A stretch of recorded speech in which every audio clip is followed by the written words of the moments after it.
So we will first read Daniel chapter 2 verses 1 to 3.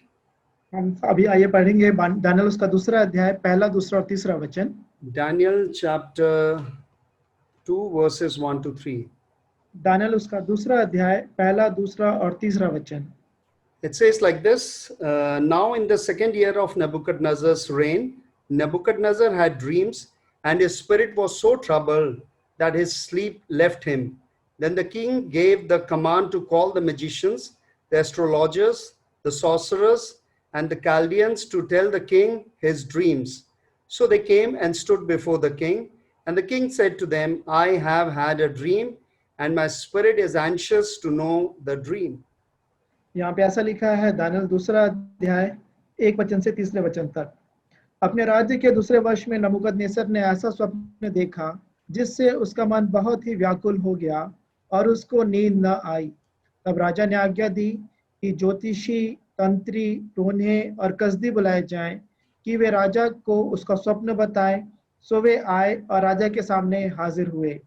तब राजा ने उनसे कहा, मैंने एक स्वप्न देखा है और मेरा मन व्याकुल है कि स्वप्न को कैसे समझूं।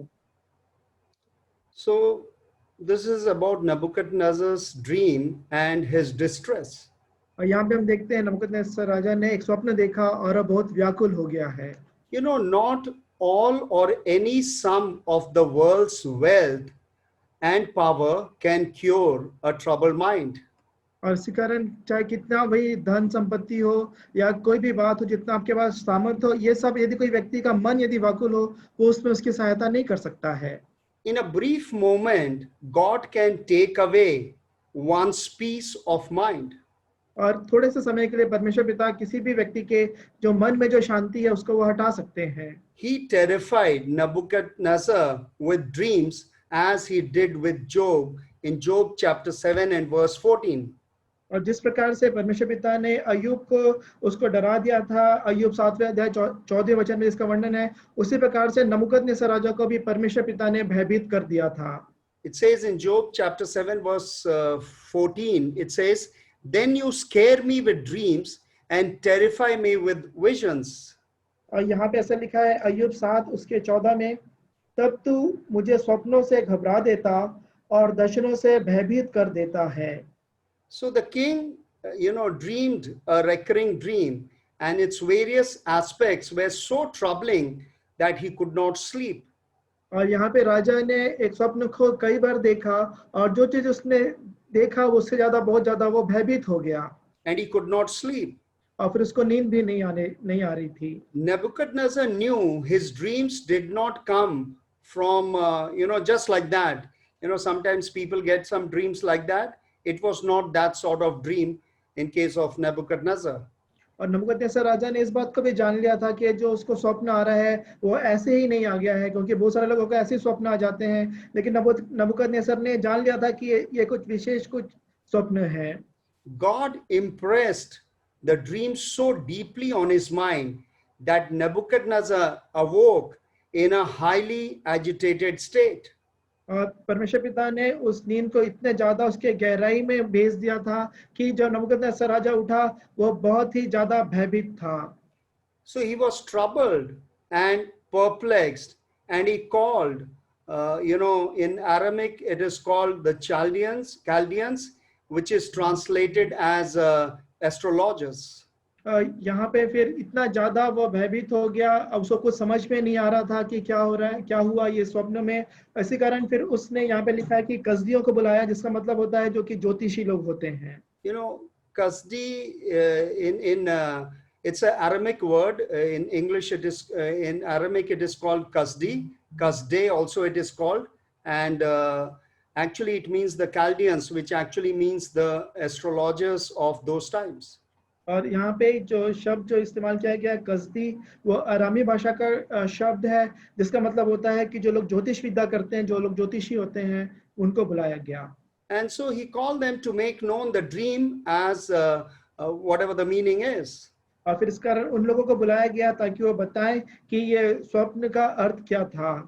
Originally, an ethnic term, Chaldean, is a general term for all the Babylonians as well as a special term for the cult of temple priests and scholars those days. और इसी कारण ये जो कसदी जो शब्द था, यदि आप उनके जाति का मूल रूप से देखेंगे तो ये बाबुल के लोगों को ही दर्शाता, जो बाबुल के लोग थे या फिर जो मंदिर के जो पुजारी हुआ करते थे उनके लिए ये शब्द इस्तेमाल किया जाता है। It was a special name, given to the priests and scholars as cults, those days. और इसी कारण उन दिनों में जो जो ये विद्वान लोग हुआ करते थे या जो मंदिर में जो पूजा किया करते थे ये लोग, उनके लिए उनके समुदाय को ये नाम दिया गया था। The magicians, the enchanters, the sorcerers, and the Chaldeans, they employed, various means like herbs or charms or stars, and other evil forces to interpret dreams.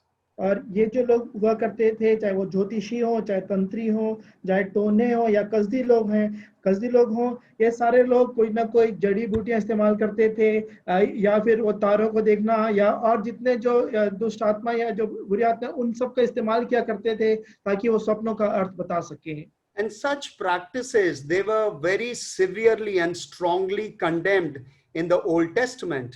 और ये वही सारे काम किया करते थे जो कि पुराने नियम में बिल्कुल परमेश्वर पिता ने मना किया है जिन बातों को करने से।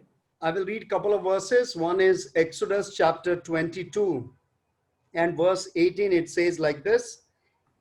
It says, "You shall not allow anyone who practices sorcery to live." So those days in Old Testament time, it was very, very clear that God said very clearly that no one who practices sorcery can live. और यहाँ पे मैं इसके लिए कुछ वचनों को पढ़ लूंगा। हम पढ़ेंगे निर्गमन उसका 22वां अध्याय और उसका 18 वचन यहाँ पे लिखा है, तू डायन को जीवित रहने ना देना। जैसे पास्टर जी ने कहा, उसका अनुवाद ऐसा होता है कि जो लोग भी इन कामों को करते हैं, काला जादू वगैरह करते हैं, तुम उनको अपने बीच में रहने मत देना। There's another verse, Deuteronomy chapter 18 and verse 10. यहाँ पे व्यवस्था विवरण 18 अध्याय उसके 10वें वचन में भी एक बात लिखी है। It says, "There shall not be found among you anyone who makes his son or daughter pass through the fire as a sacrifice, one who uses divination and fortune telling, one who practices witchcraft, or one who interprets omens, or a sorcerer." So very, very clear in Deuteronomy chapter 18 and verse 10, God is very much against such things. व्यवस्था विवरण 18 उसके 10 में भी यहाँ पे ऐसा लिखा है, तुझ में कोई ऐसा ना हो जो अपने बेटे व बेटी को आग में होम करके चढ़ाने वाला, व भावी कहने वाला, व शुभ अशुभ मुहूर्तों का मानने वाला, व टोन्हा व तांत्रिक हो। यहाँ पे स्पष्ट तौर पे पुराने नियम में इन बातों को करने के लिए मना किया गया है। Also in Isaiah chapter 47 verse 9 and verse 12 says like this. और यहाँ पे यशायाह 47वें अध्याय 9वें वचन में और 12वें वचन में भी यहाँ पे ऐसा लिखा है। Rather, I will read entire, 9 to 12. It says like this. I will read all these verses. Isaiah 47 verses 9 through 12. If you read it, it says like this. "But these two things shall come to you abruptly in one day, loss of children and widowhood. They will come on you." Just 1 second. "They will come on you in full measure, in spite of your many claims of power through your sorceries, in spite of the great power of your enchantments." Verse 10, "For you, Babylon, have trusted and felt confident in your wickedness. You have said, 'No one sees me.' Your wisdom and your knowledge have led you astray. And you have said in your heart, in your mind, 'I am, and there is no one besides me.'" Verse 11, "Therefore disaster will come on you. You will not know how to make it disappear with your magic, and disaster will fall on you for which you cannot atone with all your offerings to your gods, and destruction about which you do not know will come on you suddenly." Verse 12, "Persist then, Babylon, in your enchantments and many sorceries with which you have labored from your youth. Perhaps you will be able to profit from them. Perhaps you may prevail and cause trembling." Verse 13, "You are wearied by your many counsels. Just let the astrologers, the stargazers, those who predict by the new moons each month, stand up and save you from the things that will come upon you, O Babylon. Verse 14, in fact, they are like stubble, fire burns them. They cannot save themselves from the power of the flame, which much less save the nation. There is no blazing coal for warming, no fire before which to sit. Verse 15, this is how they have become to you, those astrologers and sorcerers with whom you have labored, those who have done business with you from your youth. Each has wandered in his own way. There is no one to save you. So Isaiah is prophesying over Babylon. This is what is going to happen right from the young age. They practice astrology, they practice sorcery, they practice enchantments and things like that. And so God is saying, through Isaiah prophet, that this is what is going to happen. All these people will come to nothing. Whatever they say will come to nothing. Everything will be destroyed. And exactly this is what happened later on to the kingdom of Babylon. यहाँ पे मैं आपके सामने पढ़ लूंगा यशायाह उसका 47वां अध्याय 9 वचन से 15वें वचन तक। यहाँ पे ऐसा लिखा है, सुन, ये दोनों दुख अर्थात लड़कों का जाता रहना और विधवा हो जाना अचानक एक ही दिन तुझ पर आ पड़ेंगे। तेरे बहुत से टोनों और तेरे भारी भारी तंत्र मंत्रों के रहते भी ये तुझ पर अपने पूरे बल से आ पड़ेंगे। तूने अपनी दुष्टता पर भरोसा रखा, तूने कहा मुझे कोई नहीं देखता। तेरी बुद्धि और ज्ञान ने तुझे बहकाया और तूने अपने मन में कहा मैं ही हूँ और मेरे सिवाय कोई दूसरा नहीं। परंतु तेरी ऐसी दुर्गति होगी जिसका मंत्र तू नहीं जानती और तुझ पर ऐसी विपत्ति पड़ेगी कि तू प्रायश्चित करके उसका निवारण न कर सकेगी। अचानक विनाश तुझ पर आ पड़ेगा जिसका तुझे कुछ भी पता नहीं। अपने तंत्र मंत्र और बहुत से टोनों को जिनका तूने बाल्यावस्था ही से अभ्यास किया है उपयोग में ला। संभव है तू उनसे लाभ उठा सके या उनके बल से स्थिर रह सके। तू तो युक्ति करते करते थक गई है। अब तेरे ज्योतिषी जो नक्षत्रों को ध्यान से देखते और नए नए चांद को देखकर होनहार बताते हैं, वे खड़े होकर तुझे उन बातों से बचाए जो तुझ पर घटेंगी। देख, वे भूसे के समान होकर आग से भस्म हो जाएंगे। वे अपने प्राणों को ज्वाला से न बचा सकेंगे। वह आग तापने के लिए नहीं, न ऐसी होगी जिसके सामने कोई बैठ सके। जिनके लिए तू परिश्रम करती आई है वे सब तेरे लिए वैसे ही होंगे और जो तेरी युवावस्था से तेरे संग व्यापार करते आए हैं उनमें से प्रत्येक अपनी अपनी दिशा की ओर चले जाएंगे।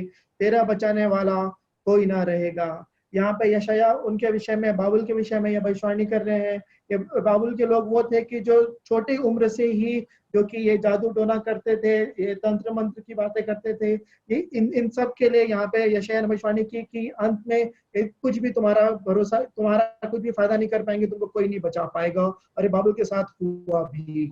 Last verse in this is Jeremiah 27 and we will read verse 9. और इसके लिए यिर्मयाह 27वां अध्याय उसका 9 वचन में पढ़ेंगे इसी विषय में। Jeremiah the prophet said like this to the Israelites, do not listen to your false prophets, fortune tellers, interpreters of dreams, mediums and sorcerers who say the king of Babylon will not conquer you. और यहाँ पे यिर्मयाह भविष्यवक्ता ने ऐसा कहा इस्राएलियों से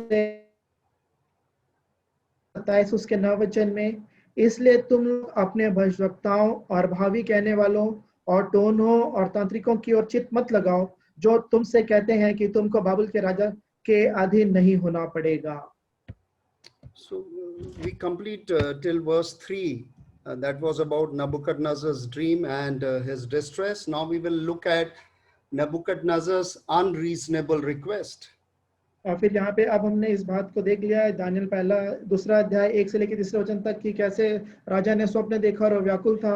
अब हम देखेंगे नबूकदनेस्सर का एक जो बिना मतलब का एक जो उसने एक आज्ञा निकाली। Unreasonable request, उसने जो बोला वो reasonable नहीं था, बिल्कुल अच्छी बात नहीं थी जो उसने कहा। So we will read that verses 4 through 11 in Daniel chapter 2. It says like this, verses 4 onwards. Then the Chaldeans spoke to king in Aramaic. So from here until 7th chapter, this is completely in Aramaic. As I told you earlier, right in the beginning, that chapter 1 and till chapter 2, verse 3, it was in Hebrew. from this particular verse, chapter 2, verse 4 till chapter 7. It is in Aramaic, and then later on, the last 5 chapters, they are in Hebrew again. So verse 4 onwards, it says, Then the Chaldeans spoke to king in Aramaic, O king, live forever. Tell your servants the dream, and we will give the interpretation. You can read in Hindi, this one. और यहाँ पे मैं आपको बताना चाहता हूँ कि अब हम चौथे वचन से आगे 11 वचन तक हम पढ़ेंगे। और यहाँ पे जो मैं पहले आपको बताया था कि दानियल की किताब जो लिखी गई है पहले अध्याय से दूसरे अध्याय के तीसरे वचन तक इब्रानी भाषा में लिखी गई है। फिर इसके बाद चौथे अध्याय से लेके वो पूरे 7वें अध्याय तक वो अरामी भाषा में लिखी गई है। और फिर बाद के जो 5 अध्याय हैं वो फिर से इब्रानी भाषा में लिखे गए हैं। तो यहाँ पे इब्रानी भाषा में लिखी गई है चौथे वचन से आगे की बात। और यहाँ पे ऐसा लिखा है, दानियल दूसरा अध्याय चौथा वचन, कसदियों ने राजा से अरामी भाषा में कहा, हे राजा तू चिरंजीव रहे, अपने दासों को स्वप्न बता और हम उसका फल बताएंगे। Verse 5 says, The king answered and said to the Chaldeans, My decision is firm. If you do not make known the dream to me and its interpretation, you shall be cut in pieces and your houses shall be made an ash heap. 5वां वचन कहता है, राजा ने कसदियों को उत्तर दिया, मैं यह आज्ञा दे चुका हूँ कि यदि तुम फल समेत स्वप्न को न बताओगे तो तुम टुकड़े टुकड़े किए जाओगे और तुम्हारे घर फुकवा दिए जाएंगे। Verse 6 says, However, if you tell the dream and its interpretation, you shall receive from me the gifts, rewards, and great honor. Therefore, tell me the dream and its interpretation.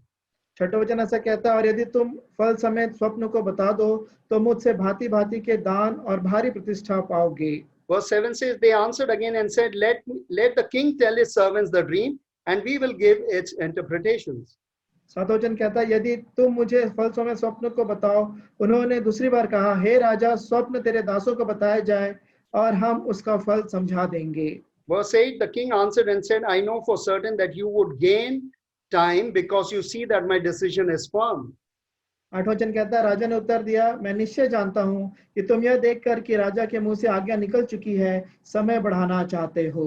If you do not make known the dream to me, verse 9 says, there is only one decree for you have agreed to speak lying and corrupt words before me till the time has changed. Therefore, tell me the dream, and I shall know that you can give me its interpretation.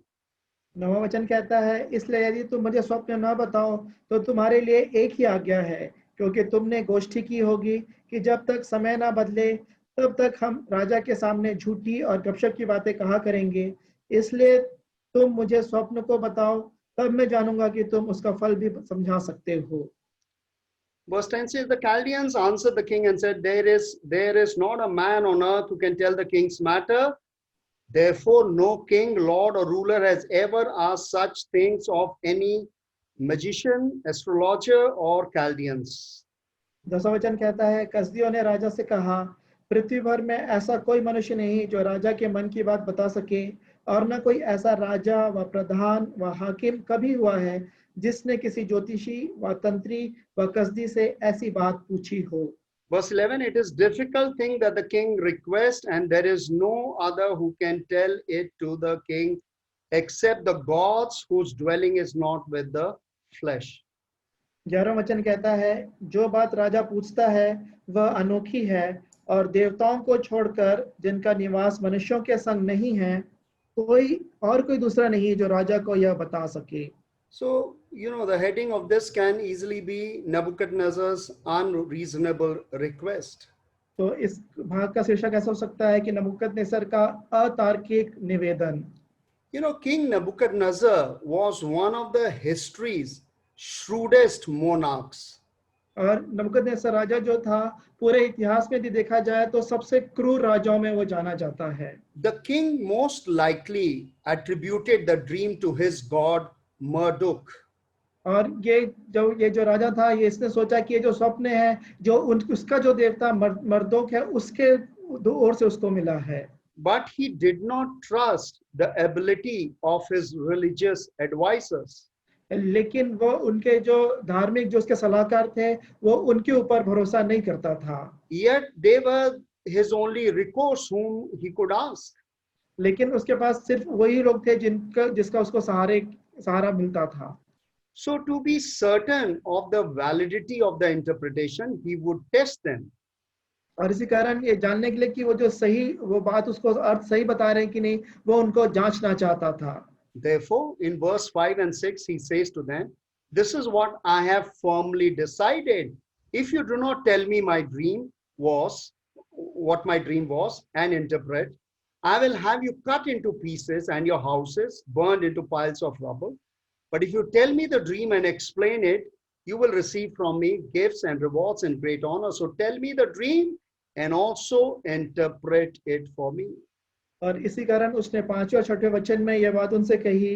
राजा ने कसदियों को उत्तर दिया, मैं यह आज्ञा दे चुका हूँ कि यदि तुम फल समेत स्वप्न को न बताओगे तो तुम टुकड़े टुकड़े किए जाओगे और तुम्हारे घर फुकवा दिए जाएंगे, और यदि तुम फल समेत स्वप्न को बता दो तो मुझसे भांति भांति के दान और भारी प्रतिष्ठा पाओगे। And so you see here that Nebuchadnezzar's negative consequences were very, very fearful, but his telling of positive rewards was very much desirable. और इस कारण यहाँ पे हम देखते हैं कि जो उसका नकारात्मक भाग है, यदि स्वप्न का वो स्वप्न या उसका अर्थ नहीं बता सके तो उसके लिए बहुत ही उनको गंभीर परिणाम भुगतने पड़ सकते थे। और साथ ही साथ ये भी था कि जो उसने जो इनाम रखा था, यदि स्वप्न और उसका अर्थ कोई बता दिया तो उसको बहुत ज्यादा इनाम भी मिलना था। You know, God also sort of motivates his people both with blessings and curses. If we follow and obey God, then we get blessings. And if we disobey God, then we have problems in our lives and curses. और यही बात हम परमेश्वर पिता के साथ भी देखते हैं कि परमेश्वर पिता हमको उत्साहित करने के लिए हमारे जीवन में आशीषें और श्राप रखते हैं, ताकि हम आशीषों और इन श्रापों के द्वारा हम उत्साहित हों कि हम उन कार्यों को करने पाए। And and so the king's threat to cut into pieces should be actually taken literally, because he was like that. और क्योंकि जब राजा ने कहा कि मैं तुमको टुकड़े टुकड़े करवा दूंगा, तो ये बात बहुत ही उनको गंभीरता से लेने की बात थी, क्योंकि वो ऐसा कर सकते थे, वो ऐसा राजा था। This Nebuchadnezzar was cruel as maybe no other ancient, Eastern rulers were. There were others also who were cruel, but this guy was the most cruel. यहाँ पे जो नबूकदनेस्सर राजा जो था, वो सबसे क्रूर राजाओं के रूप में जिसको जाना जाता था, कि जो कि पृथ्वी के इस पूर्वी भाग में पाए जाते थे। हाँ, हालांकि दूसरे भी क्रूर राजा हुए, लेकिन नबूकदनेस्सर राजा सबसे ज्यादा क्रूर राजा के रूप में जाना जाता है। If you want to detect his cruelty, there is a example in the Bible what he did in 2 Kings chapter 25, verse 6 and 7 says like this. और यदि आप उसके क्रूरता को जानना चाहते हैं तो आप इसको देख सकते हैं दूसरा राजाओं की किताब में 25वें अध्याय 6वें और 7वें वचन में। It says, the captured king of Israel, he was taken to the king of Babylon at Riblah, where sentence was pronounced on him. They killed the sons of Zedekiah before his eyes. Means father's eye, in front of father's eyes. This man killed all the sons of Zedekiah. Then they put out his eyes, that is Zedekiah's eyes, and bound him with bronze shackles and took him to Babylon. यहाँ पे ऐसा लिखा है, दूसरा राजा 25वां अध्याय 6 और 7 वचन। तब वे राजा को पकड़कर रिबला में बाबेल के पास ले गए और उसे दंड की आज्ञा दी गई, और उन्होंने सिदकिय्याह के पुत्रों को उसके सामने घात किया और सिदकिय्याह की आंखें फोड़ डाली और उसे पीतल की बेड़ियों से जकड़कर बाबेल को ले गए। यहाँ पे पिता के सामने उसके बच्चों को मार डाला गया, उसकी आंखों को फोड़ डाला, आंखों को निकाल दिया गया लिखा अंग्रेजी भाषा में, और फिर उसको जंजीरों में डालकर पीतल की बेड़ियों से बांधकर बाबेल को ले गए। Can you understand the cruelty of this king Nebuchadnezzar? First he killed the sons, in front of the king Zedekiah, and then he took out his eyes, put bronze, shackles, and took him to Babylon, and he had to walk all the way, and so difficult, see the cruelty of this man. And so here, coming back to chapter 2, you see, it was a good day. King had dream. Normally kings had dreams, and it was a day when somebody will interpret and good things will happen. But here, a good day turned in Babylon into a bad day. The advisors could expect no sympathy from Nebuchadnezzar because he was such cruel monarch. यहाँ पे हमने यहाँ पे देखा कि कितना ज्यादा क्रूर ये नबूकदनेस्सर राजा था। तो इसी कारण आइए अब हम वापस आएंगे दानियेल की किताब में, जहाँ पे ये हुआ कि ये तो एक अच्छा दिन था, एक अच्छे दिन की शुरुआत की। राजा उस समय उन दिनों में स्वप्न देखते थे और लोगों को बुलाते थे उसका अर्थ जानने के लिए, और फिर वो लोगों को इनाम देते थे। फिर ये आम दिन के समान था, एक अच्छे दिन था। लेकिन राजा के उसने ऐसे ही निवेदन किया, ऐसी आज्ञा निकाल दी कि उसको स्वप्न के साथ उसका अर्थ पता चले। तो अच्छा जो दिन था वह बहुत बुरे दिन के समान बन गया। And initially these Chaldeans, that is astrologers and sorcerers, they welcomed the dream and they said, please tell us. And so one can imagine, the advisors will always, king's advisors, astrologers and sorcerers, who were actually the team members of this king, they actually welcomed this opportunity.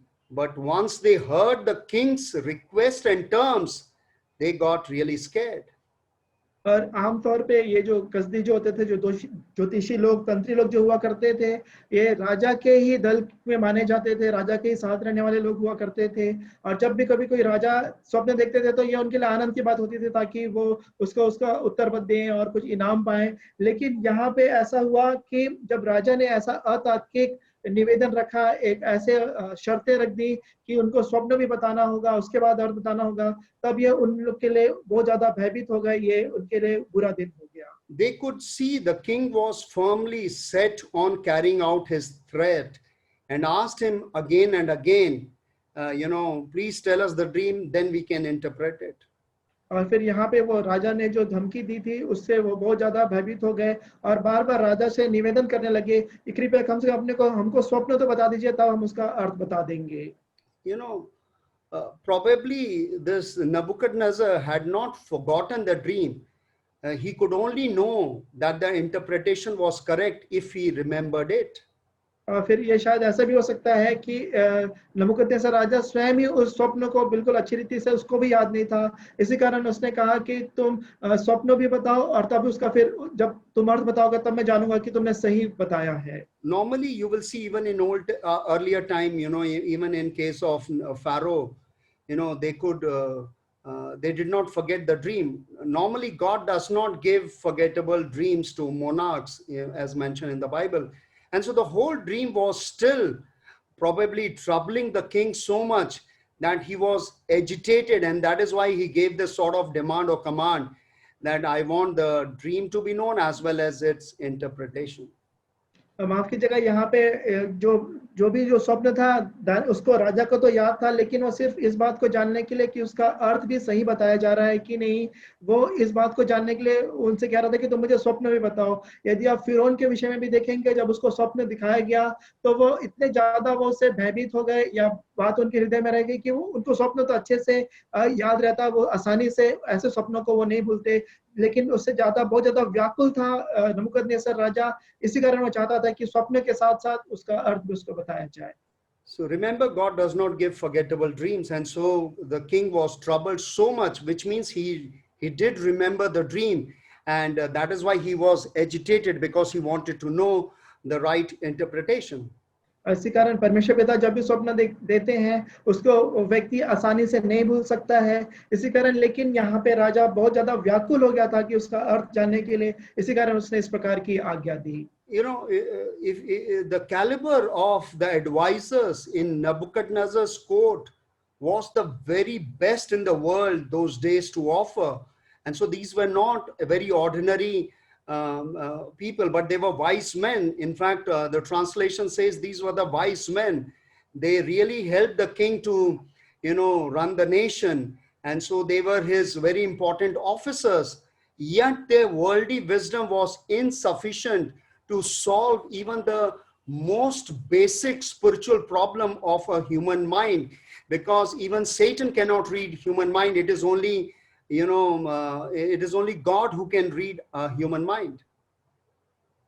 और इस कारण यहाँ पे जो नबूकदनेस्सर राजा के ये जो सलाहकार जो माने जाते थे, ये जो तंत्री कसदी जो लोग हुआ करते थे, वो उस समय सारे विश्व में सबसे ऊंचे स्तर के ये लोग माने जाते थे, क्योंकि ये यहाँ पे इसको नबूकदनेस्सर राजा को अच्छी रीति से उसको देश चलाने के लिए उसमें वो मदद करते थे, सही सलाह दिया करते थे।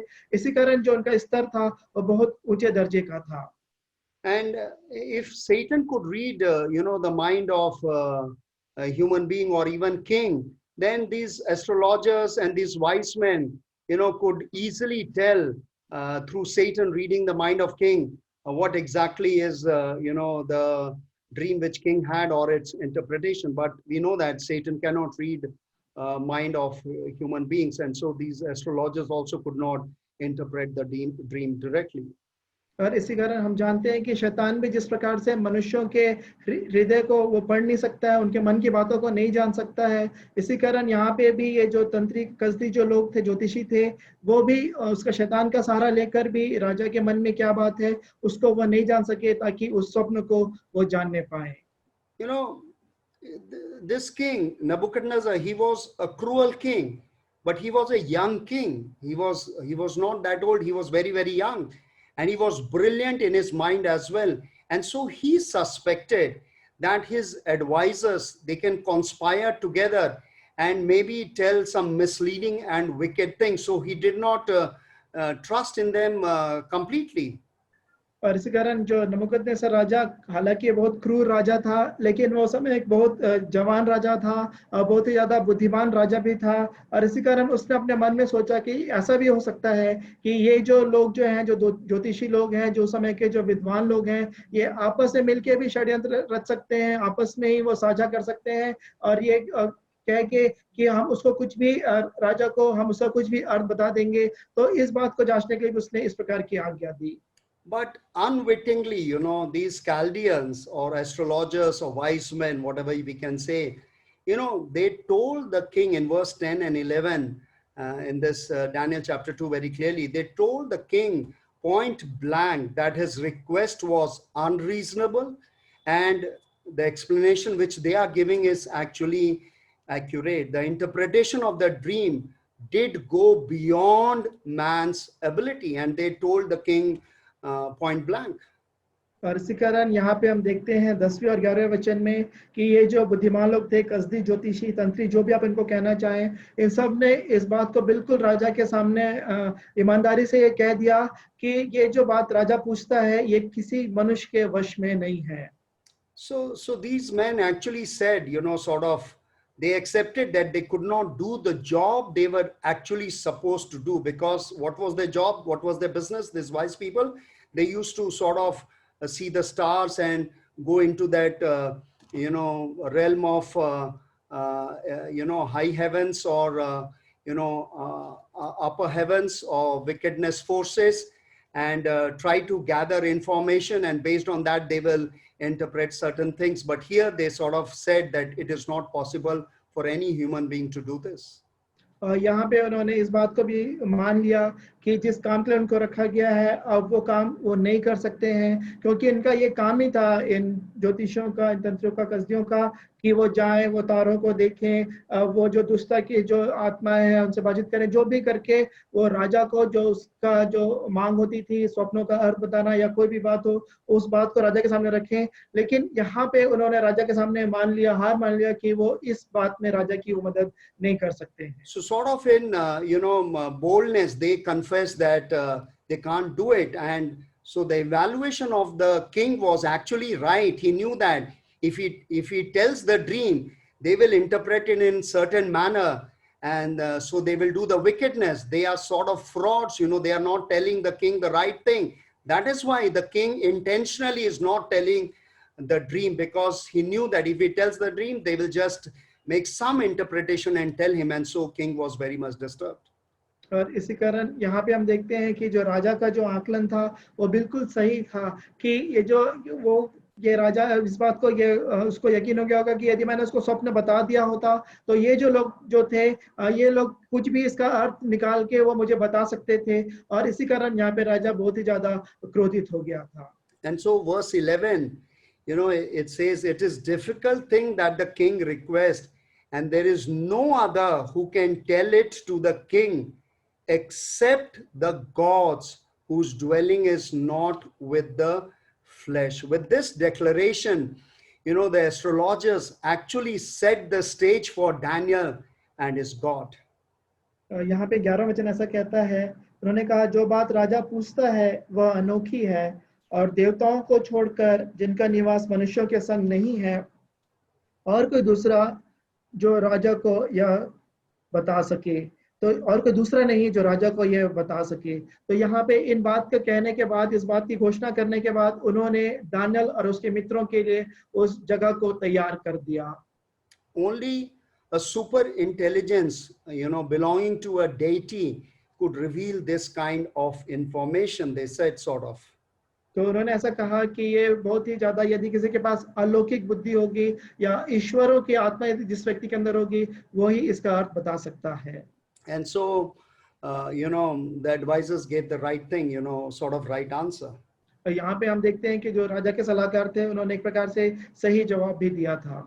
Now let's read verse 12 and 13 and see what was Nebuchadnezzar's folly. और यहाँ पे हम देखेंगे 12वें और 13वें वचन में कि यहाँ पे नबूकदनेस्सर राजा ने क्या मूर्खता की। Verse 12 and 13 says, for this reason the king was angry and very furious and gave the command to destroy all the wise men of Babylon. So the decree went out and they began killing the wise men, and they sought Daniel and his companions to kill them as well, because they were also considered wise men. और यहाँ पे 12 और 13 वचन ऐसा कहता है, इस पर राजा ने झुंझलाकर और बहुत ही क्रोधित होकर बाबुल के सब पंडितों के नाश करने की आज्ञा दे दी।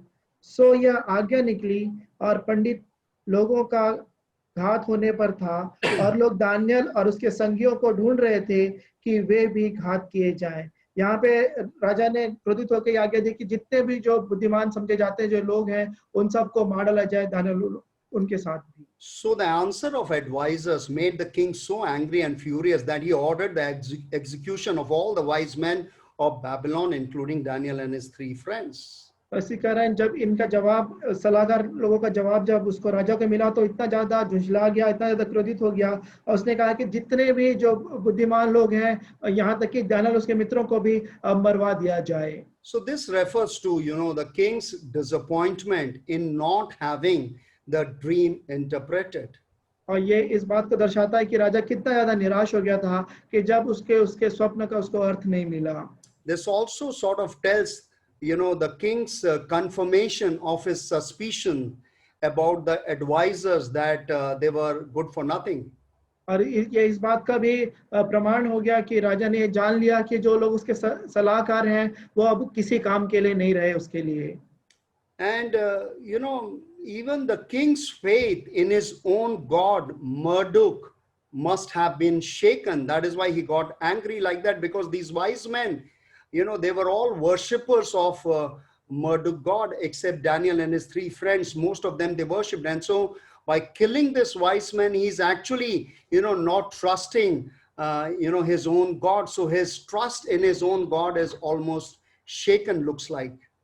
और यहाँ पे ये इस बात को भी दिखाता है कि जो राजा था, उसका अपने स्वयं के देवता जो कि मर्डोक था, उसके प्रति भी उसका जो भरोसा था वो भी यहाँ पे हिल गया था, क्योंकि ये जो जितने भी उसके सलाहकार लोग हुआ करते थे, तंत्री, कसदी, टोने, ज्योतिषी, ये सब उसी देवता को पूजते थे। तो यहाँ पे ऐसा दिखाई देता है कि जो राजा का जो विश्वास अपने देवता के ऊपर था, वो भी हिल गया था।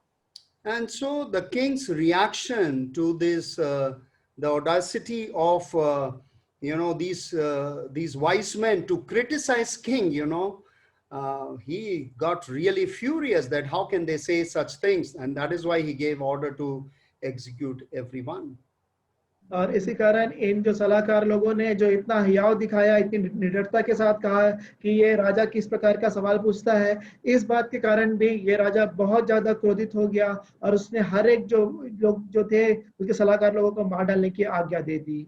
You know, no law, no judge, no jury, you know, the will or whim of this king governed all things.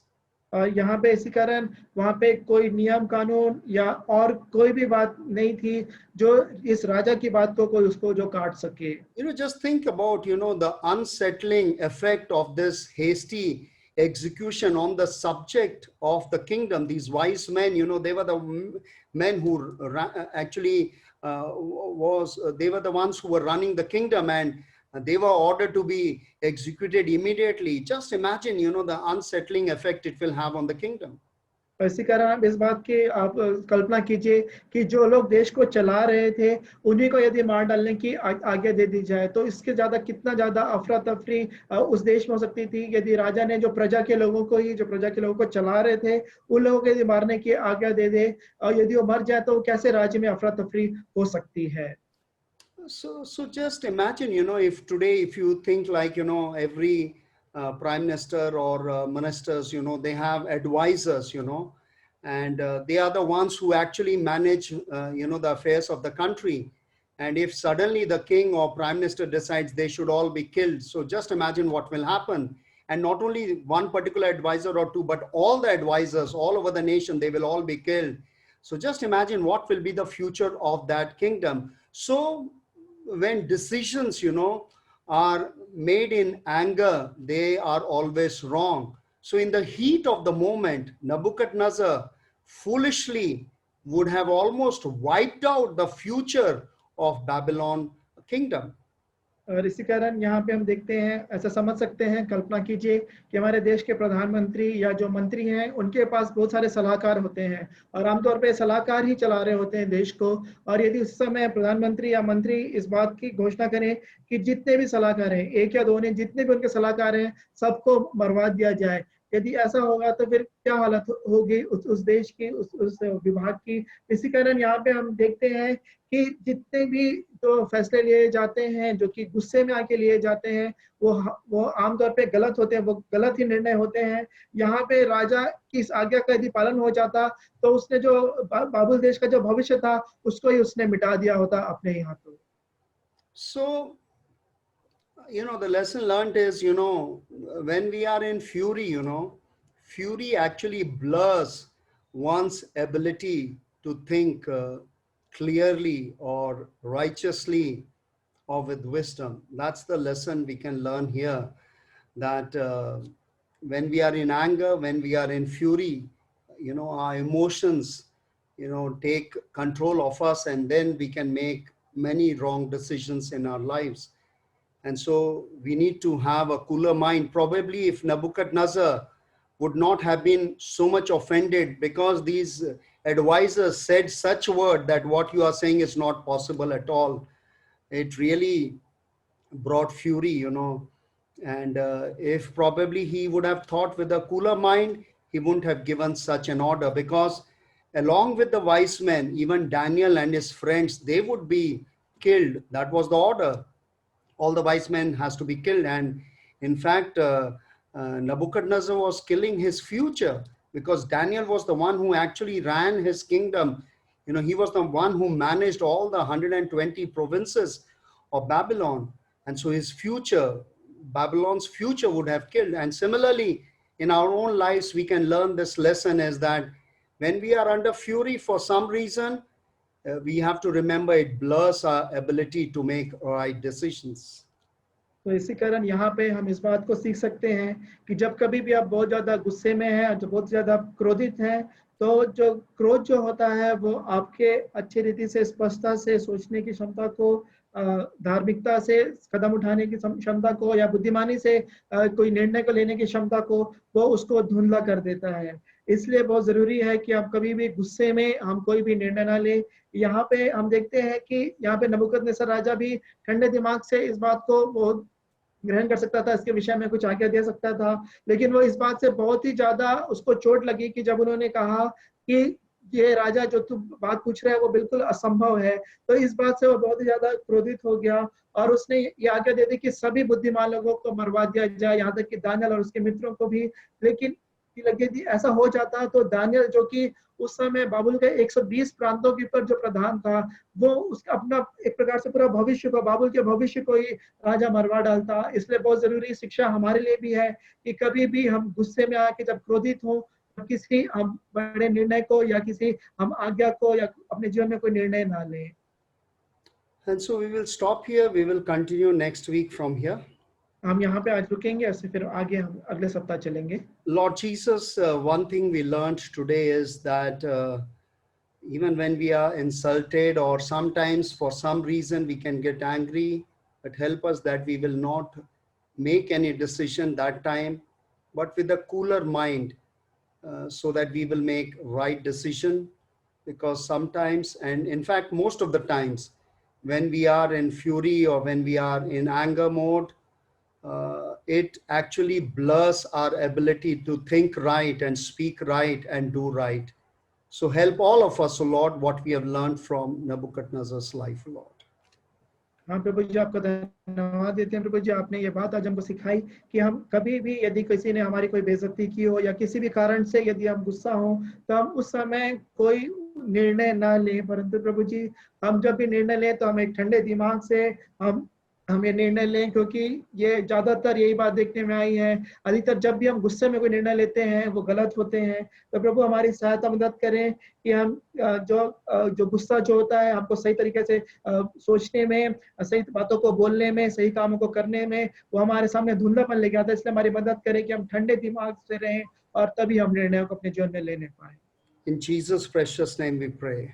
यीशु मसीह के बहुमूल्य नाम में प्रार्थना मांग लेते हैं। Amen. आमीन। Now you can unmute yourself. I have just Praise the Lord, Uncle. praise the Lord. Praise the Lord, Uncle. Praise the Lord, Pastor Ji. Praise the Lord. Praise Praise the Lord, Uncle. Praise the Lord. Praise the Lord. Oh shit. Praise the Lord. Praise the Lord, Uncle. Praise the Lord, by everybody. Praise the Lord. Praise the Lord. Dr. Manisha Thakur, praise the Lord. Mr. Tandon, praise the Lord. Alka Samuel, praise the Lord. Srinivas, praise the Lord. Rasha, praise the Lord. Nirmal Raj, praise the Lord. Suri, praise the Lord. Praise the Lord. Addy, praise the Lord. Sister Gladys, praise the Lord. Avya, praise the Lord. Praise the Lord, Uncle. Let me see. Brother, praise the Lord. Praise the Lord, by Tanya, praise the Lord. Brother Sharma, Praise ji, the Lord. Rima Sharma, praise the Lord. Brother Francis, Sister Jansi, praise the Lord. Zion, 1 साल का हो गया है, praise the Lord.